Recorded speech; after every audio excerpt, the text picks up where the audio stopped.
Kayog o tuway, gagawin nating barbecue yan. Paano ang diskarte? Panoorin nyo yung video na to mga idol. Gumawa na nga ako dito ng pampalakas ng apoy mga idol para kumulo itong tubig natin. Sunod mga idol, nilagay ko na itong kayog natin at takpan saglit. Pakuluan na lang muna natin yan mga idol hanggang sa bumuka.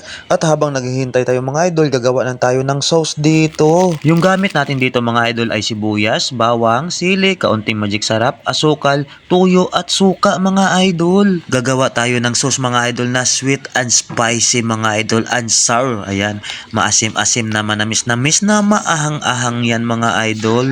Sunod mga idol, haluin lang natin mabuti, haluin lang natin para lumapot at tumimbang yung lasa mga idol at binalikan natin yung tinakpan nating kayog at ito na nga mga idol, masigbuka na ang lahat, nasigbukaka na ang lahat mga idol. Sunod mga idol, i-transfer na natin ito sa mahiwagan natin mangkok mga idol. Kukunin natin yung laman loob yung laman ng kayog mga idol at ibabad natin dito sa ginawa nating sauce. Ibabad lang muna natin yan mga idol para sumipsip talaga yung kayog natin o tuway dito sa ginawa nating special na sauce. Kaso mga idol, sa ginawa nating sauce may kulang dyan mga idol at yung kulang dyan, paminta mga idol, pamintang durog. Kaso nga lang wala tayong stock dito at malayo yung tindahan at wala tayong mautusan. Kaya kung gayahin nyo to mga idol, mas the best talaga pag may paminta ito mga idol.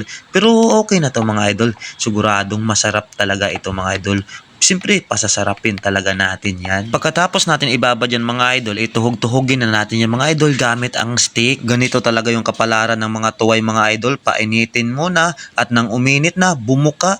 Pagkatapos bumuka, naku, tuhugin na. Tapos basa-basain pa ng sauce. Hay nako, kapalaran ng tuway, maliit man o malaki, masarap pa rin. Masarap kainin kahit wala pang hugas, kinikilaw nga yan mga idol eh. Pag doon ako sa ilog, pag ako yung manguha, nako pagkakuha ko, nako basagin ko na yan, sabay kain. Masarap kaya yung maalat-alat. Hay nako, tama na ang kwento, baka saan pa mapunta yung usapan na to. Yung mga green-minded dyan ha, gawin nyo munang mapulang-pulang minded kasi barbecue yung ginagawa natin.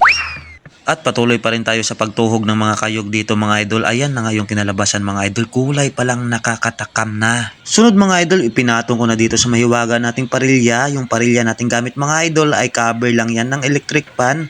Wala kasi tayong parilya mga idol kaya diskartihan lang. At nang tumuyo na mga idol, siyempre baliktarin natin yan. Yung ipupunas natin o ipapahid dyan yung ginawa nating sauce kanina mga idol. At nang maluto na, ayos na nga mga idol oh. Ito na yung barbecue nating kayog o tuway mga idol. At siyempre yung the best na partner dyan, yung bahaw na kanin. Kaya ano pa yung hinihintay natin mga idol? Mukbang na. So ayan mga idol, alam na ninyo kung paano yung diskarte, kung paano gumawa ng barbecue na kayog o tuway. Kaya pwede ninyo itong gayahin mga idol. At kung nagustuhan ninyo yung ganitong video mga idol, isang puso naman dyan at isang share. At kung hindi naman ninyo nagustuhan, isang share na lang at isang puso. Thank you mga idol.